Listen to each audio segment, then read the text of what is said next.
Hello, everyone, and thank you for joining the China webinar by Enterprise Estonia. My name is Kai, and I lead the Estonia-Asia Trade Agency in Enterprise Estonia. And I think I can say on behalf of our whole team that we are super grateful that you could find the time to join this webinar. We know that it is a difficult time for companies and for people in general right now. And there are lots of urgent crises probably inside companies, but it is also probably a good time to learn a bit more about the situation in different markets, to know about your opportunities in order to be able to use those opportunities and achieve some of your goals in foreign markets. And the aim of today's webinar is exactly to talk a bit about China, to talk about the situation there. How was the situation there during the peak of the crisis, and how is the situation there today? What kind of lessons can we learn from their response, both from the perspective of the government, but also from companies? So what kind of measures did the companies take in order to survive during these difficult times? And we will also talk about a bit more concretely about different opportunities in the market, and in the end also give you a few practical tips on how to basically increase your presence in China during this time. You can also write your questions into the Q&A function, and we will make sure to take some of those questions either during the presentations and discussions or between those. Just very briefly about the agenda. So we will start with the discussion led by Ilaria, who is our expert advisor in Beijing. She will explain a bit more about the other speakers in the panel in a way, and then Rafa will give an overview about the opportunities, and Johanna will then give an overview about the practical tips on how to increase your presence in China during this difficult time of travel bans and home quarantines and everything. And I think without further ado, I can give the words to Ilaria, who will start the discussion. So the floor is yours. Good afternoon, everyone, for joining our webinar today. So as Kai just mentioned, today we have two guests to discuss together with them what was their experience in China during the outbreak. And we have Christina Nutt, who will introduce a little bit of her perspective from the marketing point of view, and Vladimir, who will be introducing for us and sharing some insights on the experience from the IT service industry point of view. However, before going into the discussion, I would like to briefly share an overview of what was the outbreak in China, so how it developed in China, and what was the situation in Europe. And then we will go on with the discussion with Christina and Vladimir. So welcome, Christina and Vladimir, and thank you for being with us today. Thank you for having me. Yeah, thank you, Laria. So as you are seeing now, there is this timeline, just to give a little bit of a perspective on what happened over there. In December 2019, China officially notified the WHO on a new type of pneumonia happening. However, until the 21st of January, there was not any further news regarding this possible new disease. Until, as I said just now, 21st of January. 21st of January, the Chinese press informed Chinese citizens that there was a new coronavirus cases spreading all over Hubei province, particularly Wuhan. Now, the 21st of January is a particular date for China. It's a very important date because it's at the doorstep of one of the most important national holiday for China, which is the Spring Festival. And the Spring Festival sees every year an enormous amount of Chinese citizens traveling domestically and internationally. Consider that for 2019, estimate says that 400 million people traveled domestically and internationally in China. So the Chinese government in this situation was struggling to find balance between what is an important national holiday for China and measures to tackle this new virus that was already appearing quite infectious. So 23rd of January, we have the first lockdown of Wuhan city and the subsequent lockdown of other areas around China, starting from Hubei province and then extending it to other provinces. What happens in January is that the national holidays are also extended. And in this period, China pretty much stops, as it is normally during the Chinese national holiday. However, in February, we see that the measures that were initially applied are extended. They start applying other measures in order to support enterprises and particularly SMEs. More travel restrictions are implemented nationally, and the international population starts also to suspend flights to and from China.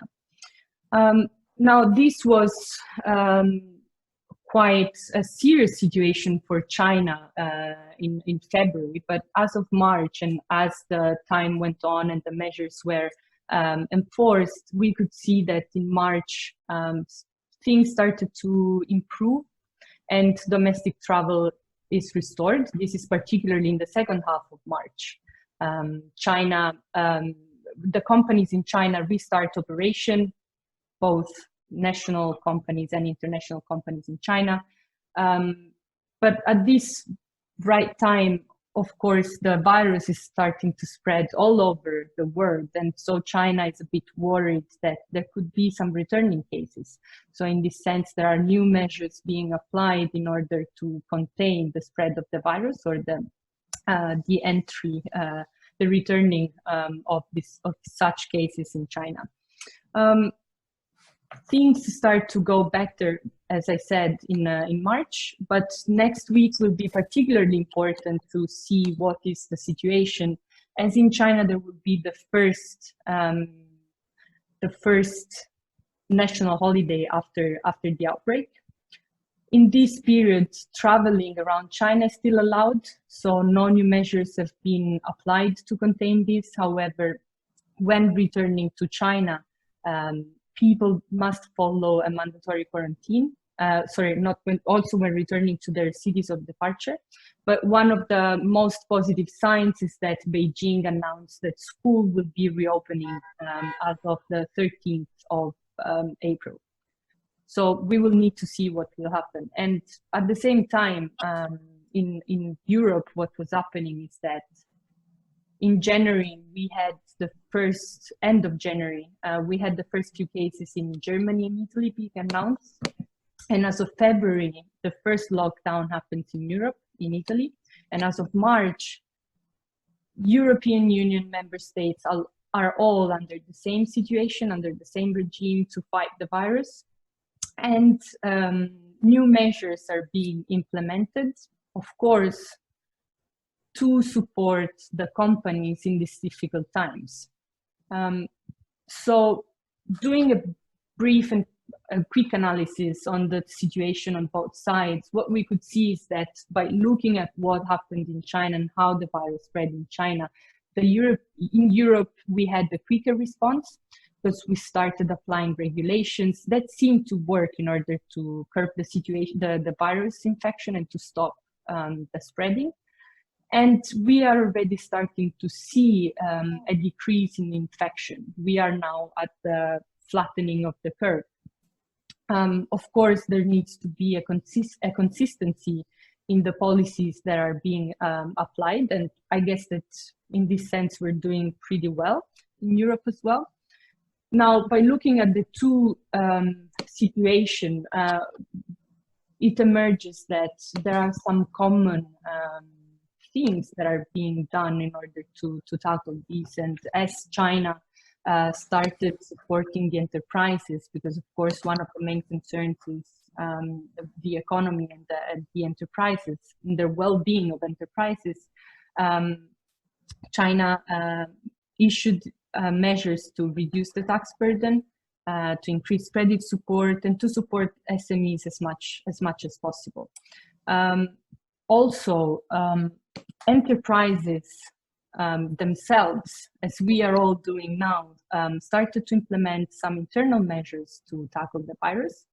And we could see that more and more companies were shifting in China, and we are shifting here in Europe now towards remote working, flexible or staggered working hours.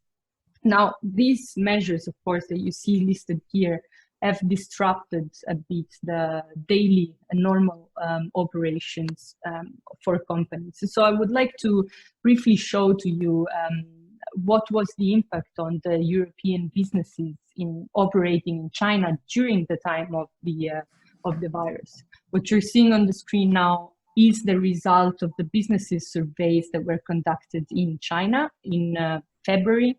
So 1 month after the measures were applied, the restrictive measures were applied in China, and companies were mainly, the respondents, they were mainly sharing challenges in financial aspects, HR, and of course, logistical and supply chains.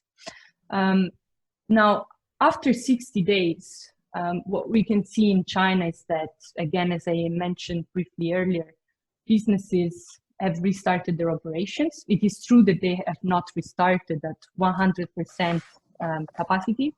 However, they're slowly returning to their operations. They have decided not to apply major changes to the strategies. And these information that I'm sharing now are coming from the surveys that Chambers of Commerce did in these very last few days. Like, these are news of 2 days, yesterday. So they decided not to apply major changes. However, they are conscious that there is a decrease in the demand, also due to the extensions of logistics. However, in these days, it's news that China is trying to revamp the economy after the big crisis. And so vouchers and coupons as a system are being used to stimulate the demand. And I was talking about this with Christina, a couple of days ago when preparing for the webinar. And I would like to hear from Christina whether she has seen these already in action, if she has probably received it already, and what is her experience in China. Thank you, Ilaria. I guess we can start off from talking how the Chinese consumers' behavior has changed with this crisis. Yep. So they've actually been through a lot since January, and you know, the unprecedented measures to contain the virus, the uncertainty, and weeks spent in just their homes. They've provided many consumers time to reflect, and it also altered their behaviors. And I would say that some of these behaviors might stick around for a bit longer. I think e-commerce platforms are the biggest winners from this entire situation, as now more older consumers and lower tier residents, they've started adopting online shopping channels due to all the options just being closed off. Like, people were locked down, shops were closed. So getting these kind of laggard users on board and familiarize them with the platforms, it's been some of their challenges from before. Yeah. So now we see that people have, or basically the whole country has shifted to a stay-at-home economy. We've noticed that there's an increase in sales of groceries and fresh produce. Again, because people were mostly in lockdown, they couldn't go to markets as usual. A lot of items also were home cleaning and personal hygiene products that were purchased. Again, a big increase there. We've noticed that there's been fewer fashion, cosmetics, and discretionary items that were purchased. And the sales of these kind of items will also likely remain low for some period of time as the general consumer sentiment has weakened. And another interesting trend is that some of the more popular items were yoga mats, any kind of like exercising equipment, because people again are just stuck, so they need to like move around somehow. Any kind of pajamas, kitchen utensils, very trending items. Basically anything that you need to have a really cozy, nice time at home. To enjoy your also your workspace as well. Yeah, that too. But so in this sense, then people relied a lot on the e-commerce platforms in this period of time that lasted for 2 months. So I would like then to briefly move and jump to Vladimir and ask him from his perspective, from where he's operating, what was his experience and what were the major changes and the support that has been provided? Yeah, so obviously I work for a telecommunications company. We have internet, cloud, etc. all over the world. So for us, it was a very interesting moment. Interesting in the sense that when a company sends thousands of people to work from home, its office becomes empty. But those people still need connections to this office to use their systems. So I wouldn't say it's impossible, but at least in China, which in some areas, of course, is as advanced or ahead of Europe, there are questions like how do you set up the VPNs? How do we make sure that our employees at home can actually access the systems without us getting broken down? It was a sort of a shock both for our customers and to an extent to us. But fortunately, I believe the habits of the Chinese, the discipline, the mentality actually helped out a lot. For me personally, I started receiving emails, internal emails about COVID already in January and February. And something which I really quickly learned from the colleagues in China is that the attitude and the moral spirit is one of the most important things, because we were no longer, let's say, trying to hide from the virus, but we were actively fighting the virus. So by helping, let's say, our customers set up VPNs, by helping them make sure that their systems somehow are still online, we were fighting the virus. And by going home, my colleagues in China, of course, did that as well. They were also fighting the virus. So mentality is a big part, I think, of what China has been doing right. Yeah. And if I may ask, what were the differences that you noticed in, because I know that you operate in different markets in China. So what were the differences that you noticed in the areas where you operate, where your company operates? I think after the sort of initial shock that everyone has to work from home or some businesses have to close doors completely, there was a rethinking of the strategy. Everyone probably by now has seen the meme that what made your company go digital, your CEO, your CIO, or the COVID. So many companies really started thinking about the digital strategy and digital distribution. It's kind of similar to what happened when we had the swine flu and other similar situations.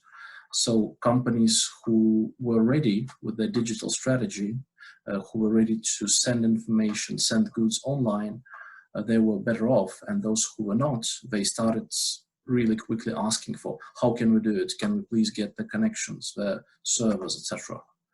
Okay, very good. And actually this perspective of jumping onto digital services brings me then back to Christina. Have you, Christina, noticed any difference in the behavior also of companies in these days? How they have reacted to? Yes. For example, one of the things that you mentioned with the vouchers, it's one thing that the governments have been supplying consumers with these kind of like digital vouchers to liven up the consumption and drive, because it's the driving force of China's economy. But another thing is that all these e-commerce platforms, when I browse on Taobao, on Tmall, I see that I'm suddenly getting all these kind of like discount vouchers as well, all of a sudden. Something, I mean, you always get some, but like recently whenever I shop, it's an abundance of discounts that I get just from nowhere. So it's something that those platforms have been kind of also incentivized to keep the economy going, to keep people still purchasing. And it's not just something that they do with the consumer side, but also they're supporting on the back end all basically the retailers, in the sense that they've waived commission rates and subsidized deliveries to help merchants also overcome these kind of like financial difficulties during the outbreak.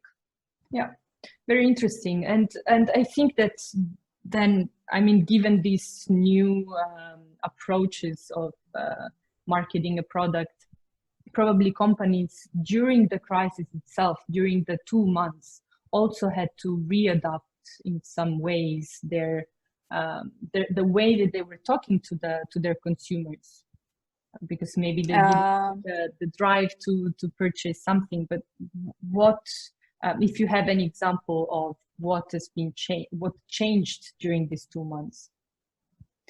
Yes, I think the next slide that we have as well, there is a concrete example. So this kind of interesting situation really drives people to get creative with their strategies, and they need to really notice what is trending. So for example, with the coronavirus outbreak, as people were locked down at homes, they were obviously spending more time inside, and this resulted in a really sharp increase in Chinese people playing also video games. So at the peak of the outbreak, Chinese who were online, they spent an average of 6 or even more hours online. And similarly, the mobile games, they saw a growth in daily active users. So a really interesting trend actually among these like 600 million Chinese gamers is that almost half of those are female, and they're mostly aged like close to their 30s. So having this kind of information, it really helps, thinking about like new approaches and ways and how to like target these kind of like millennials and this really, valuable demographic. And this is of course a campaign from a year ago, but I think it's a great example on how to like leverage this kind of information. We have MAC Cosmetics. They teamed up with Honor of Kings, which is one of the most popular mobile game in China. And about 40% of the gamers there are female. So they launched lipsticks that were themed with Honor of King heroes, and they used local influencers to personify these heroes. And of course, these lipsticks were like super popular, and they were sold out like super quickly as well. It's a very interesting insight, because then we've already learned that companies have indeed shifted or rethought their marketing campaign, but we've also learned that online games has been a big part of these 2 months of the stay home in China. And maybe Vladimir, can you comment a little bit on if there was any struggle from the IT services point of view? I don't know, in the sense of shifting maybe bandwidth for better servicing these platforms. Yeah, absolutely. Because in the stay-at-home environment, one of the biggest factors, I'd say, which is important for consumers is the interactivity of the service. So while you can read many, many books, being able to play a game, to watch video is extremely important, and also probably a little bit more fun. So we can see that a lot of companies who were previously very, how should I say, low-key digitally, so they were doing mostly articles and stuff, started moving more towards video, and video obviously is more intensive in terms of traffic. And it goes hand in hand with the sort of employees from home now have to access the office systems of a server as opposed to them sitting in this office. So those who embrace the technology, I think they're coming out quite nicely.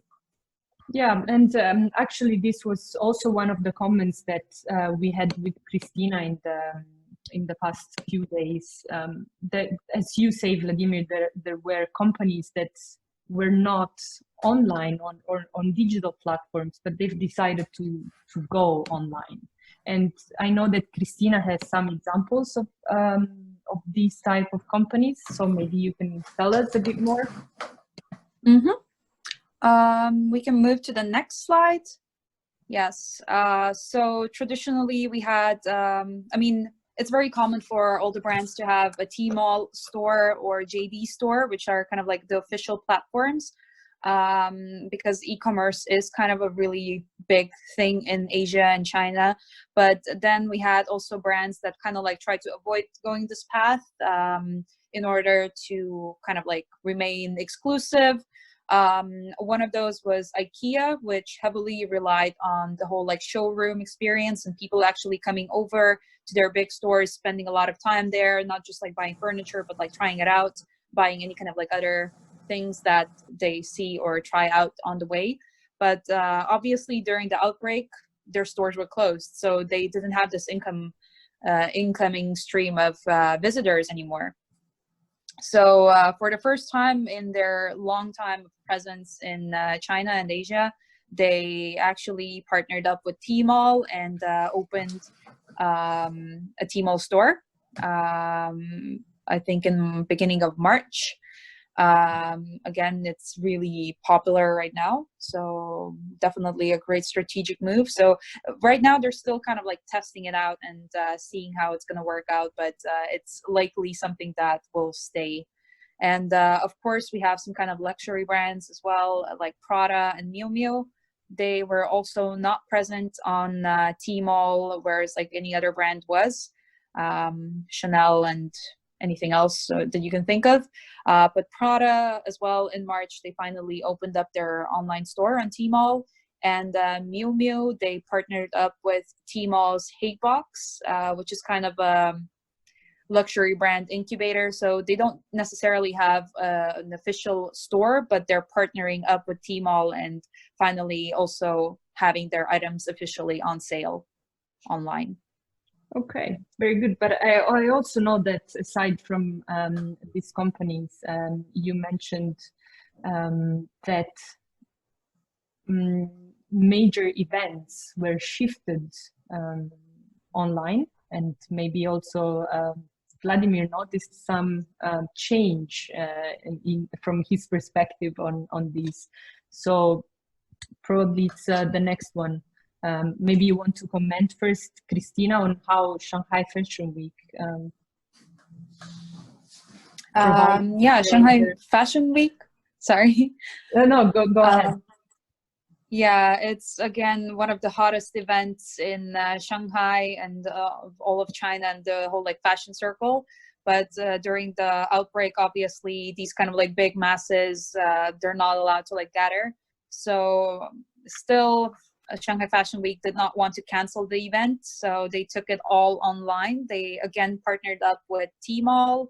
All of throughout Shanghai Fashion Week, they were live streaming all of the runway shows. They used augmented reality to kind of like spice up the event, make it really digital. And aside from that, they had these digital showrooms with KOLs. So they would actually display all of the clothes and on these kind of like influencers, and people were able to tap on screen and purchase these items then directly from these digital showrooms. So Vladimir, how does this affect then the IT services industry? I mean, of course, probably it's going to be a positive outcome for you, but what changes can you notice? I think one of the items which is going to keep progressing is that many large companies are going to become IT companies. So essentially they need people who have IT skills to make sure that their business marketing trends are driven by this sort of technology, the innovation. One of the topics, for example, you mentioned to me last time was AI. Yeah. And AI needs immense computational resources. But if you don't have anyone in your company who is starting to think about AI, you're already lagging behind. So I think this is the sort of a place where our Estonian, Baltic, Nordic companies can actually learn a lot from Chinese and to start rethinking the role of IT and also how to make it more a driver for business. So not business driving IT, but IT driving business. And for example, when we look at Chinese markets, which is now going to be one of the, hopefully, first large markets which is completely free of the pandemic and the quarantines, it's a question of how do you get your technology, your data, your images, your virtual reality into China.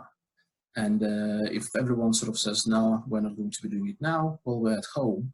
Well, I think in 2, 3 or 4 months, other countries, not Estonia, and will take this place. So it's the rethinking story, which is very important right now. Yeah, that's actually a valid point to bring out today as the lessons that we're learning from the experience in China. But so I guess that we have probably 5 minutes left, so I'm not sure whether there are any questions coming from our audience. Yes, there were a few questions. The first question was to briefly maybe explain, maybe Kristina can explain that, where were you during the crisis? I wrote briefly a response. So like, where were you during the crisis? You got to see both the Estonian side and Chinese side. So maybe a few comparisons of like what you could see there. Yes. So during the crisis, I was actually traveling. I left for the Chinese New Year, which Ilaria mentioned. And then while I was abroad, my company notified us that we're all going to work from home.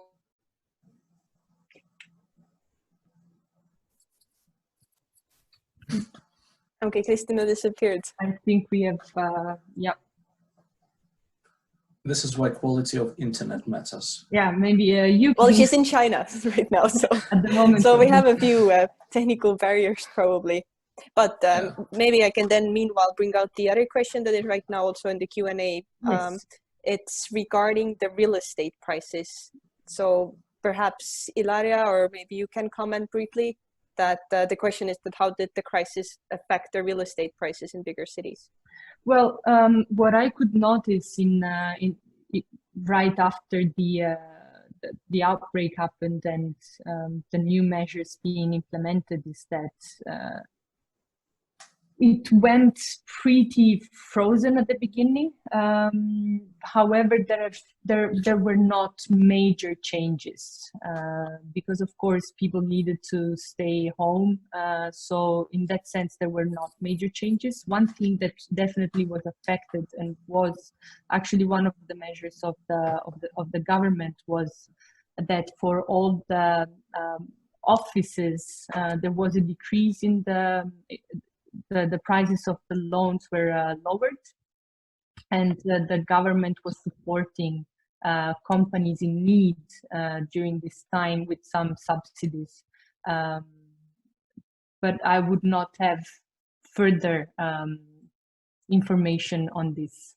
Yeah, maybe if Rafa also has anything to add, then feel free to unmute yourself. Well, you want me to go into this real estate thing? Well, not deeply, but if you have anything to add briefly. Well, I would. In the last week, the statistics from Chinese government show the demand of consumer is very high again. However, we have to say also that the real estate developers are struggling with cash flow. So those things are in opposite directions. At the same time, I noticed one of the questions was regarding bigger cities, but the high demand and high prices increases in China although all the cities are big, is not in Shanghai or Beijing. It's in places like Xi'an, or in China inland, or in down south in the border with Macau. So, or in Inner Mongolia even. So it's a kind of contradiction, but the prices will continue high. The land is limited in China, controlled by the government, so the prices are always high, and the percentage of property is not as high as in Europe yet. Mm-hmm. Okay, I think Kristina is also back. Is Oh, the okay. microphone working, or? Oh, I think she froze again. Okay, well, there is one more question in the Q&A actually, that what would be the best channels in China for brand service promotion? Are there any restrictions for Estonian companies on promotion? I think Johanna will discuss it a bit in her presentation in the end, but maybe Ilaria has something to briefly add. Yeah, I mean, I know that Johanna has the presentation providing some practical tips on increasing the online presence in China. However, what you are seeing these on the screen now are all examples of platforms that are being used by companies and brands in China. So here, for example, this is WeChat. So WeChat definitely is a good tool to use. There was Douyin, which is the Chinese version of TikTok, but we can also see, for instance, Little Red Book. There is a variety of opportunities. I guess that what is mostly important when approaching the digital marketing topic is to, of course, have an overview of what are the platforms, and again, we can probably give on another time a better overview of what are the possibilities. So Little Red Book, all the ones that I've just mentioned, but the key would be to understand what is the target audience, because probably who is using Douyin is not the same person that is using WeChat. So in this sense, a better targeting, it's the key. Mm-hmm. Yeah, and I would also maybe add that if you have more specific questions regarding marketing in China, then you can also turn to us after the webinar, because we have lots of materials and lots of information about this area. So just write us, call us, and we will give you a more thorough response to that, I guess. Yes, definitely. And I don't know whether we have more questions from the Q&A, but I guess now, no. Also going a little bit over time. But given my discussions with my talks with Vladimir and Christina, I have summarized a little bit what were the main lessons, and probably I will ask one last tip to Vladimir afterwards to conclude this first session of the webinar today. So we can see, as Vladimir pointed out at the beginning, is that we have to have the right mindset to tackle such crisis, and this can constitute a unique window of opportunity. So companies are advised to use this time to get ready and to reimagine, rethink their strategy and plan the return to normality, while probably considering to have a bigger online presence that can benefit their brand afterwards. But maybe Vladimir, you have one last tip to share with the companies that joined today? Well, I can share a Chinese wisdom.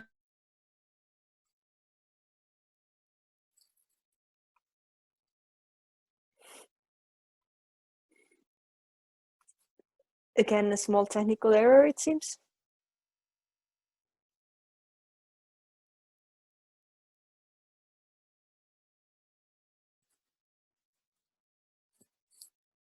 In time of crisis. So as China loosens up its legislation, you will have much more room to sell your services and products there. So plan now and execute as soon as possible. That's the tip and the Chinese wisdom. And I don't really speak Chinese except 3 words. So I think it goes something like, if you have a woolen sweater and 2 woolen socks, you don't need pants.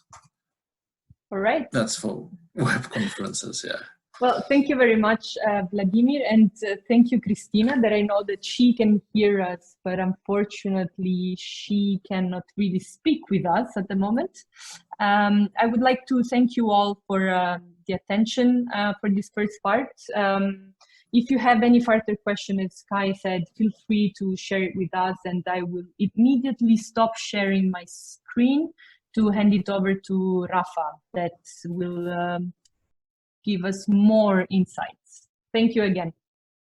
Thank you, Ilaria. And Rafa, I think you can now share your screen and get started with your presentation.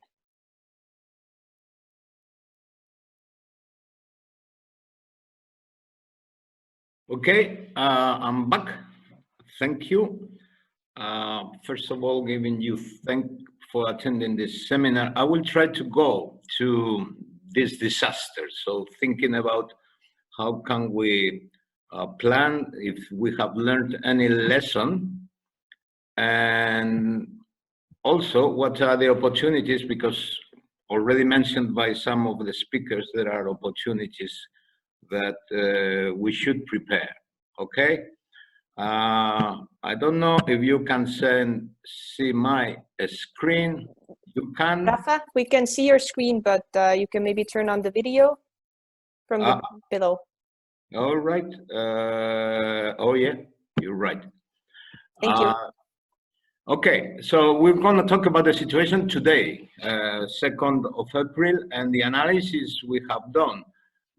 Try to, if I can move the slide, that doesn't want to move for some reason, which I don't know. Okay, we try to analyze in terms of what is important, what is urgent, what is less important. And this analysis is fundamental because although there are very urgent things now, and we are in the midst of dealing with urgent things, we cannot forget important things that maybe are not urgent, but we have to start thinking on them. The most urgent thing is, of course, financial support, also sourcing in China. This is a drama, but there are other things like thinking beyond the immediate, learn from the lessons, and we're pretty sure that all the people listening agree nothing will be the same, but things will change, as some of the speakers said. We have to get ready for that change. So if we go to the financial measures, there are different levels. Of course, there is a general level with the Estonian government and the European Union provide some relief packages. I believe Estonia just got approval of 2 packages from the European Union a couple of days ago, more on the way. But if you ask about what is the enterprise Estonia is doing, we understand the financial situation. So surely Kai has more on this, but we are starting to give financial help for participating in first exhibitions or partner search or doing B2Bs, etc. Because we realize the companies really need this and they need some financial cooperation. As for European Union, they are doing 2 important things. One is to put the trade policy to the limit, which is lowering tariffs in those things that we need urgently, and also releasing or freeing some of the IP payments, intellectual property payments, to facilitate that companies that are manufacturing something, but for whatever reason, which is the urgency of the country, of course, want to move to manufacture something different, could be clothing for medical purposes, to have access to the standards, etc., without paying. That could put them quickly to legally manufacture things that maybe they were not authorized to do, or to use some of the designs and definitions. Sourcing in China. This is one of the dramas here.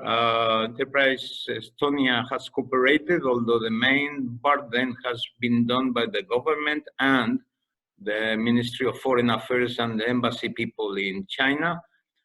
I will tell you my view, which I think is correct and is not the general view, or at least I have not seen. But between trade experts, we know what's going on.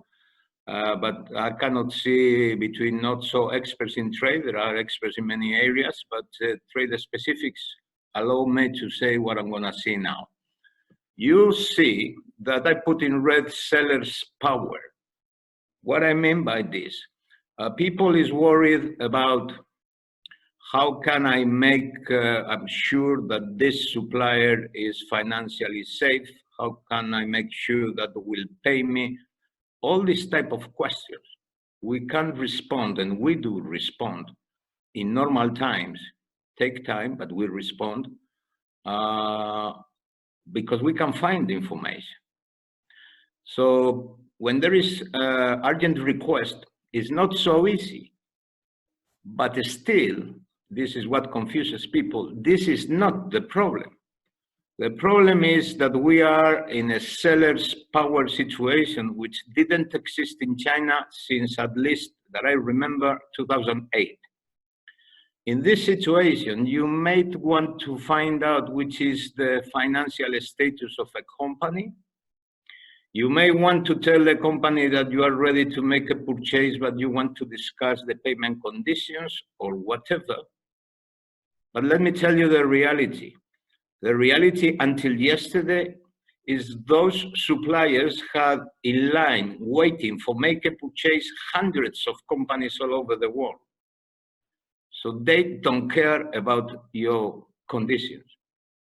This is something happened in China 10 years ago, and it's happening now because of this. So the problem is not so much if I can check if this supplier has the CE label attached to the machine or to the medical product, as that when we try to negotiate rationally with them, they say, don't make me waste my time, please, the next one. This is what has been happening these last 2 weeks. Now, this was a horrible situation. Our people in the embassy in Beijing had worked like crazy, every country trying to solve their own problems. And what happened that some of the countries all over the world complained about the quality of the things that were being received. This scared the Chinese government to the point of yesterday announcing that they are restricting the exports of a lot of medical stuff exclusively to the products that are already certified inside a medical agency they have, which sets the standard and certifies products, not only medicine, etc., but clothing or machinery for health, etc. You may think that this will be a greater problem because we are reducing the number of suppliers from hundreds to not so many hundreds. But from my experience, I believe this will improve the situation. Why? Because now our people in the embassy or the two governments, they can talk with companies that they know with whom they're talking. They can find the contacts easily because now diplomats, etc., and economic counselors can talk with another agency from the government in China asking for the specifics of a company. So although in principle, some people interpret this as a restrictive measure, I think it will introduce some rationale and would make the things clearer and faster and more safe. All right.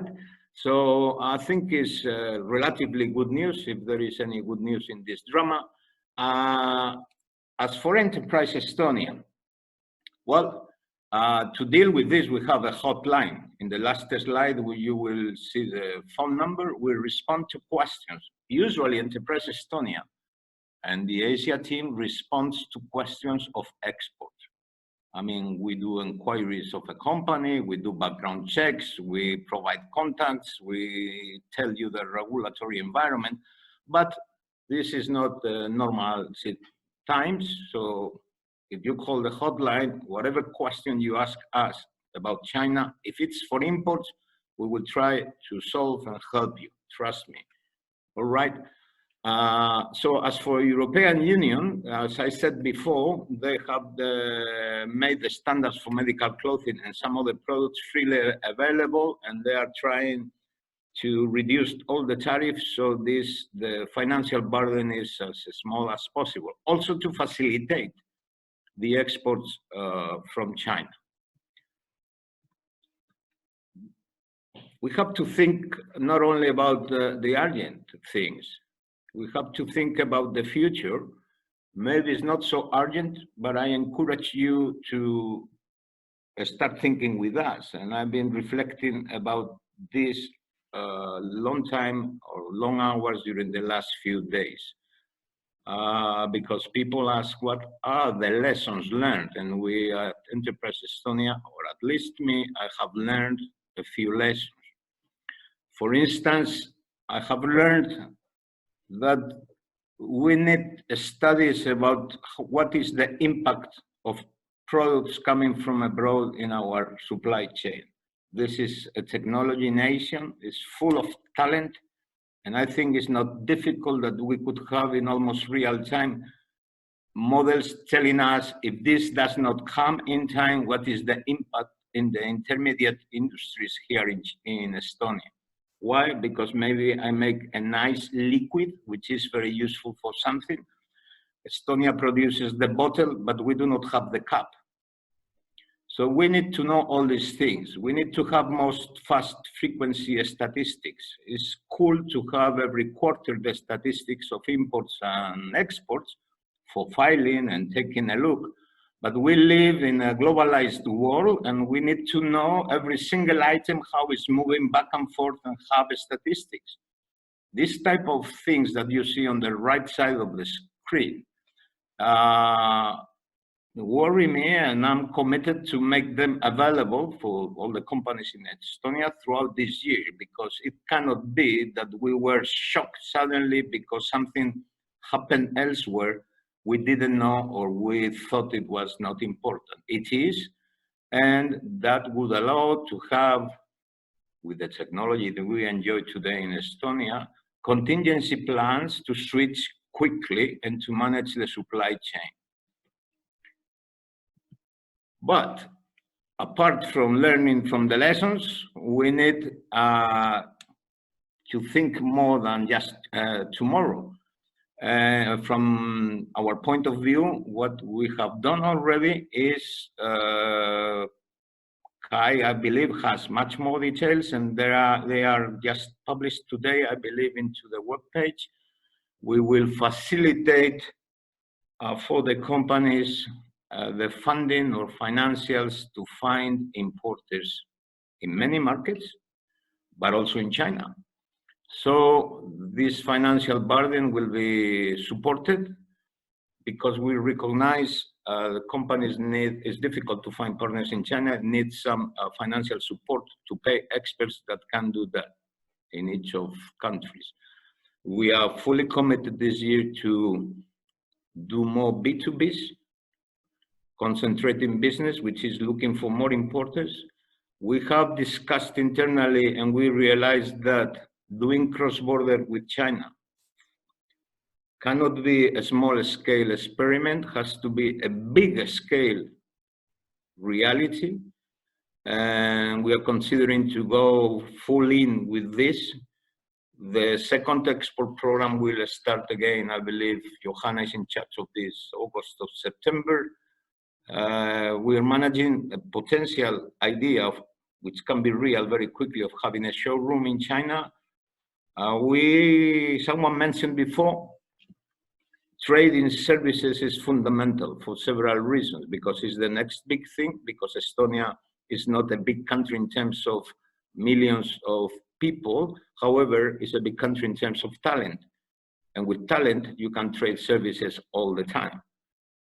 Tourism is one of those services which has been impacted, but there are a lot more, and especially, as Vladimir mentioned, with the advent of 5G, we could be from Estonia building something in China with a team in a control room which is managing civil engineering machines which are located somewhere in a remote place.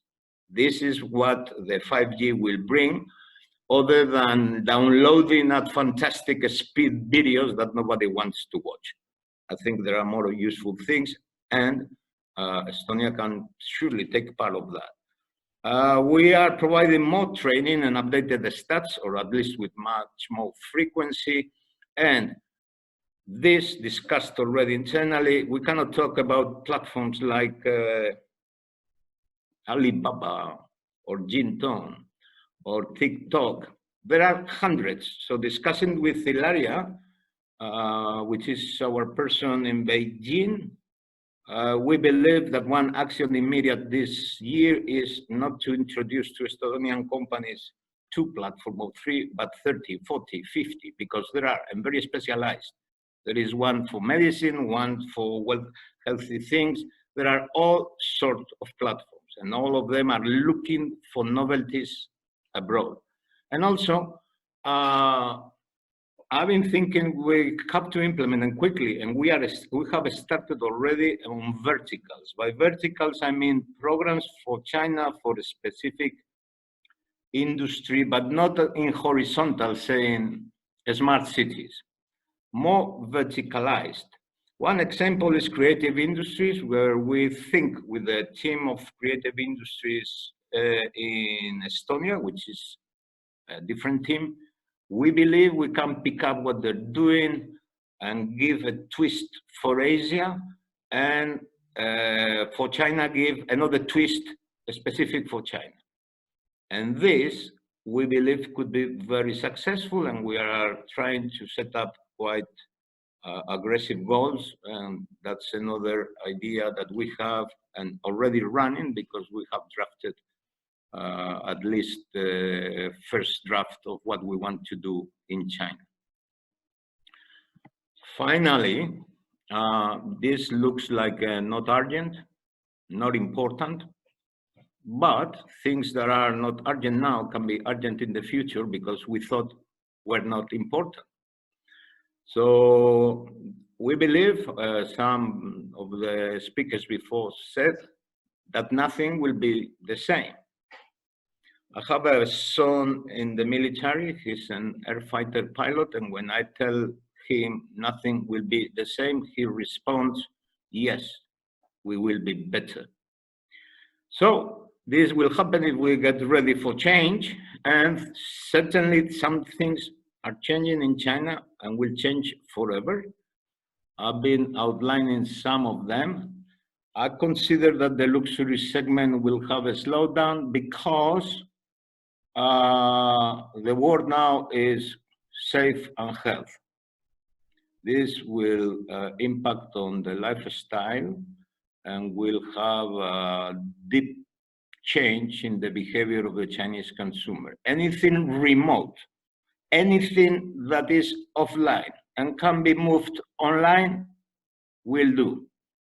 I'm noticing, talking with Chinese, whatever was offline before, they have experienced that can be online, and they are considering seriously forget the offline part. This connects with 5G and trading services. We need welders to weld, but welding could be done remotely. Actually, we can try.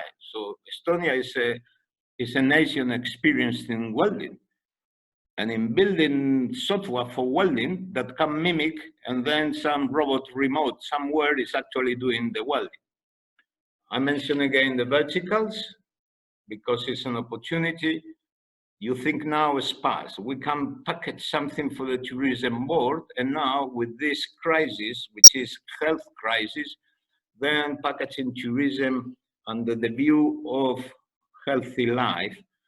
The furniture industry of Estonia is another candidate for a vertical, the Nordic design.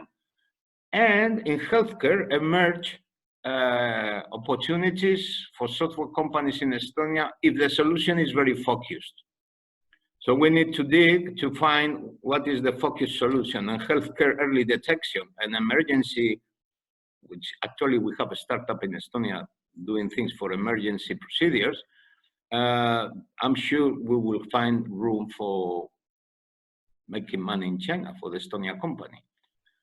I believe that will change also is C2M or consumer to manufacturing, the direct connection between producers delivering to the consumers. This, which is being tried by companies like Alibaba already via Alipay, etc., and their services directly from manufacturers to European consumers. I mentioned before, I believe we can replicate in Estonia, supplying from the factories in Estonia directly to Chinese consumers. And this is that large scale view that I'm discussing with Kai. And that makes me think that if there is a country in Europe ready to do this, certainly is Estonia, because we can run pilots here at high speed. The same idea for sourcing. Chinese want commodities from Estonia, but it's very difficult for them to find where are our suppliers. And they want to do it fast. We believe that automating the sourcing very much like they automate their own sourcing would be an enormous success in China. I'm convinced, and Estonia software companies, technology companies, integrators can do this for us very, very, very quickly. This is all. I just say, Aita, thank you very much. I ask you to stay in touch. These are links that are useful for you, all the contacts, including my contact at the end, and you see there the hotline number. You can call anytime, and even if it's a question about imports, export, now we don't care. We respond all. Okay? So telling you thank you again, and stay safe and be confident because we will do it. That's all, Kai, from my side. Thank you, Rafa. There was actually two questions in the Q&A function. One was regarding sourcing, I believe, from Margus. It was about sourcing of industrial products. That I believe he meant that whether there are any restrictions, and he says that at the end of 2019 there was a recession for some industrial products, and he believes that it was because of the US ban. But is this situation solved now? If I maybe didn't explain it properly, then maybe Margus can explain also his question if he wants. I'm reading here Margus' question, how this applies to other products than medical. Well, it is true that there was a recession at the end of 2019, but the problem with other is not the coronavirus, is that they are still at the 70% or 75% return of workers. I mean, China is working at a high percentage of labor force, but not 100%. So I wouldn't expect that the supply chain of every single machine is fully operational already. The recession, yes, exists because China last year only did grow at 6%, and they are moving up in the value chain. So the government is asking people to think that they cannot be doing socks and cheap things forever. So some of them are relocating cheap activities outside China, can be Vietnam or can be Ethiopia. It goes case by case, and if Margus has any specific machine in mind or types, I can, with Ilaria, make a quick check of what's the situation. The US ban and the trade crisis last year didn't help, but there is more than meets the eye. We can think that, and the rhetoric is high, but the reality is that in January and February, China imported almost 2 billion in pork from United States. So let's not believe all the rhetoric, because that is a 2,000% increase over the previous year. So we can continue making business, and let's other discuss, because that's the reality. If Margus has specific details or wants, just write to me, Margus. I'm very pleased to answer. And the other question, Kai? The other question is Although I believe it may be better to answer in a text because Ilona asked about online sources available in English where companies could monitor the situation with regulations, export-import issues, etc. I believe we have some sources to give. Yes, if you write to me, I will answer. Let me tell you only the general thing. We have to respond to European Union to the last complaints of Europe about China. One of them will appear again is we want the regulations in English. They always promise will be some parties in English, but a large part is not yet in English. So do not worry, because we will transmit to our embassy that we want that requirement again, and the European Union delegation will be, I'm sure, will be in the list. As for your personal interest, write to us, and I will point you to the resources in English if I can find, and if not, we will figure out how to get it translated. Okay, thank you very much, Rafa, for answering 2 questions and for the presentation. A pleasure. Now I need to stop sharing. Yes, if you could stop sharing your screen, then we can hand the floor over to Johanna, who will give a few practical tips for companies on how to handle this situation and basically how to move forward from it.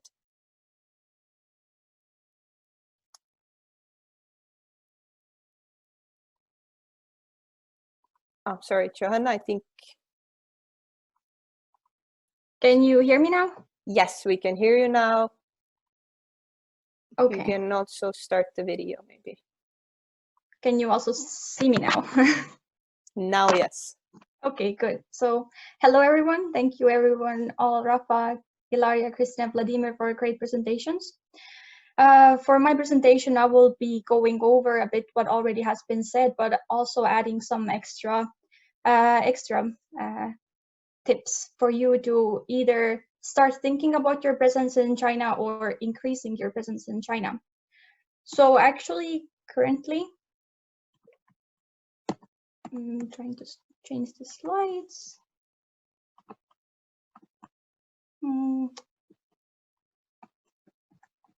Did you try clicking on the screen? It worked before. Okay, thank you.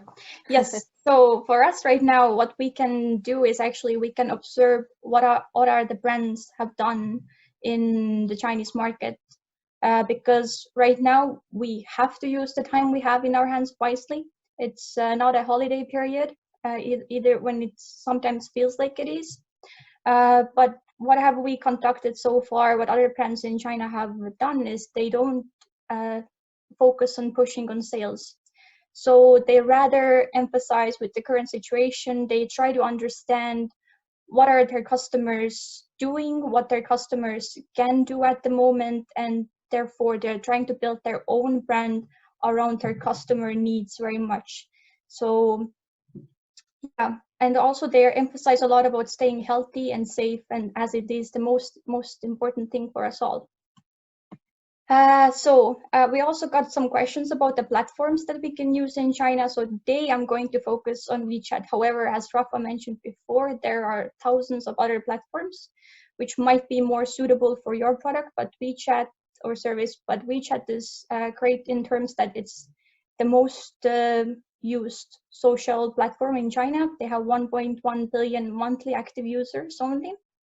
So as also Chinese people refer to it as the super app or app for everything, because you can literally book your flights there, you can pay your rent there, you can communicate with your co-workers, with your family, you can shop there, you can join gym there, you can do anything in WeChat. So, but most importantly, how can you use WeChat as a company? So WeChat has different options inside the platform. So for example, you can create an official account, which helps you to connect with your customers very well. You can publish articles, you can, just build brand awareness.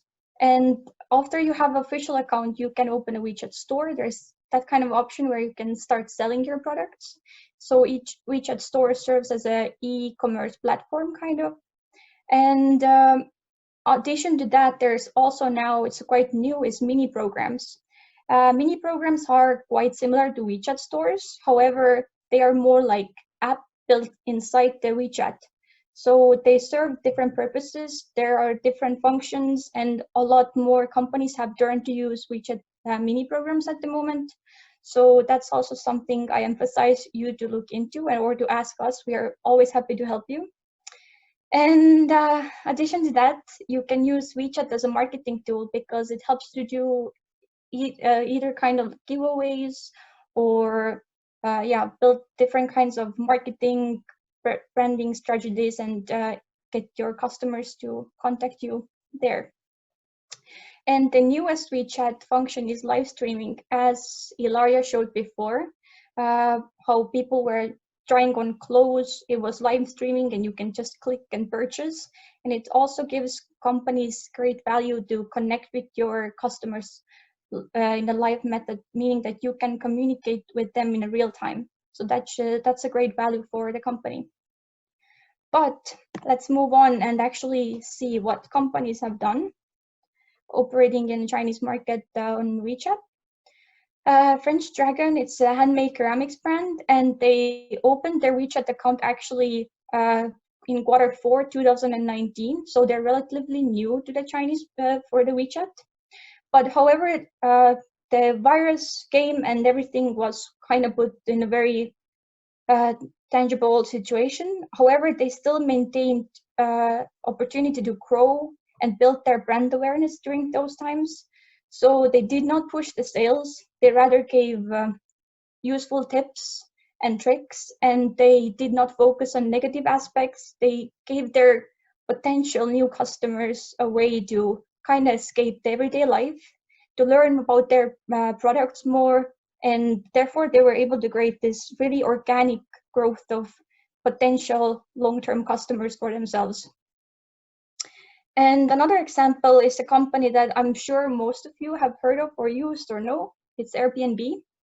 So we all know that the tourism sector has been hit quite badly by the outbreak. However, what they also decided to do, since they could not sell their service anymore, was that they gave their free houses to the doctors. They emphasized, they started conducting information about the situation, about their sector, and updating it constantly. So therefore also they built their brand awareness a lot, and they gathered a lot of potential customers for themselves for the future. And we all know that during those times, it's very important to stay healthy. And what a lot of fitness brands have done in China and also in Estonia now is that they have turned their fitness activities more into online versions. So for example, S&P Fitness is a gym in Shanghai and Beijing. And now they offer free online classes to everyone, which means that they don't make really money. But however, if you stay healthy now, there's a high potential that later on you will join the gym. And as you can see also, FitFam is a great other community where people work out together, and they all now have virtual workout sessions. And I just wanted to add also here MyFitness, which is one of the biggest chains in Estonia. And they also offer now everyone free trainings. However, what's interesting here is the fact how FitFam and S&P Fitness, everything for them is built in WeChat. When for us, if we want to access different things, we have to open different websites, download different apps. So just briefly also show you what's WeChat and what are we doing in the West. And lastly, I would like to ask you all, if you have a WeChat in your phone, to come and follow our official account, because we do have an official account now. We are still working and building it up, and we hope to collaborate with all of you within that account, and hope to keep in touch via that, also with maybe your potential future customers. So if you can, I recommend scanning the QR code. And I think that's it from my side. Thank you very much. If you have any questions. There were a few questions. One was regarding the slides, and I can just in case say it also to everyone that we will share the slides And we will do our best actually to also share the recording of the webinar. We will see how this will work, since I think similarly to lots of other people, we are quite new to webinars. Usually we are doing face-to-face seminars rather, but maybe you can also go back to the slide of the QR code, because what I wanted to also add is that, like, yeah, we have plans with WeChat. So we are right now doing more promotion of Estonia and our companies to the Chinese consumers. And I would encourage companies who are already active in China or who are interested in using this time wisely to promote their company, to promote their services to the Chinese consumers. Then you can contact us, especially probably Johanna, because she's responsible for this project, and we can together figure out ways how to increase your presence in China, how to help you with marketing, give you some advice. It's not always easy. Lots of things in marketing in China are super expensive, let's be honest, because like, for example, China has KOLs. In Estonia, we know them as influencers. Lots of KOLs in China are massively expensive, but I'm sure that we can find some ways how to help you to figure out this, well, some kind of way on how to use your budget wisely to increase your presence in China, because lots of times it's not useful to even start selling before you are actually created some kind of presence among the Chinese consumers. So definitely get in contact regarding this topic. Yes. Yes. Thank you. Yes, thank you, Johanna. I would show you one last thing from my side.